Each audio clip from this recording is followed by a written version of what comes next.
थांबा.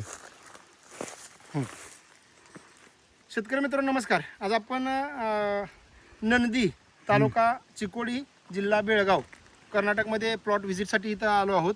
तर आपण सई नर्सरीच्या माध्यमातून आपलं संपूर्ण महाराष्ट्र असेल, कर्नाटकाचा काय भाग असेल किंवा MP चा काय भाग असेल, तिकडे सगळीकडे आपण रोपं बरेच आपली रोपं गेलेत, चांगले आपले प्लॉट झालेत आणि आपण वेळ मिळेल तसं काही ठिकाणी आपले प्लॉट व्हिजिट पण असतात. तर आज आपण इथं नंदीमध्ये प्लॉट व्हिजिटसाठी आलो आहोत.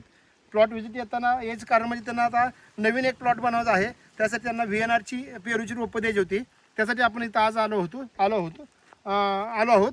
तर माझ्या पाठीमागे जो तुम्ही प्लॉट बघताय हा त्यांचा 1 वर्षापूर्वीचा लागवड केलेला प्लॉट आहे, ज्यामध्ये त्यांनी हा टोटल 2.5 एकराचा प्लॉट आहे. त्यामध्ये 16x16वर नारळाची मलेशियन ग्रीन ड्रॉप नारळाची लागवड केली आहे. त्याच्याबरोबर आंतरपीक म्हणून पेरूची लागवड केली आहे आणि प्रत्येक 2 नारळाच्या मध्ये त्यांनी 2 पेरूची झाडं लावली आहेत. तर हा प्रयोग त्यांनी मागच्या 2 वर्षापूर्वी पण केला आहे.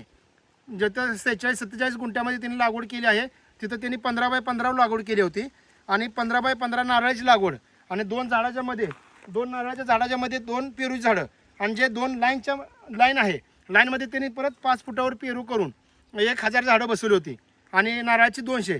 आणि त्यामध्ये त्यांनी पेरूमधलं आपण खूप चांगल्या पद्धतीनं उत्पन्न त्यांनी घेतलं. पहिल्या तोड्यात 5 टन, दुसऱ्या तोड्यात त्यांनी 23 टन माल काढला 1000 झाडामध्ये.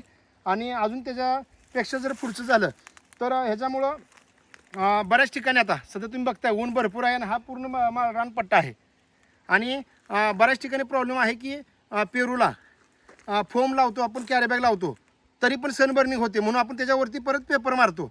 पण त्यांना हा फायदा झाला की त्यांचे जे मोठे नारळाची बाग आहे त्यामध्ये त्यांना सनबर्निंगचा अजिबात ताप झाला नाही आणि त्यांना जवळजवळ 200-250 ग्रॅमपासून 700, 800, 900 ग्रॅमपर्यंत त्यांना फळाची साईज पण तिथं सापडले. तर असे नवीन प्रयोग त्यांचं. तर ते मोठे शेतकरी त्यांनी 16-17 एकर ऊस पण आहे.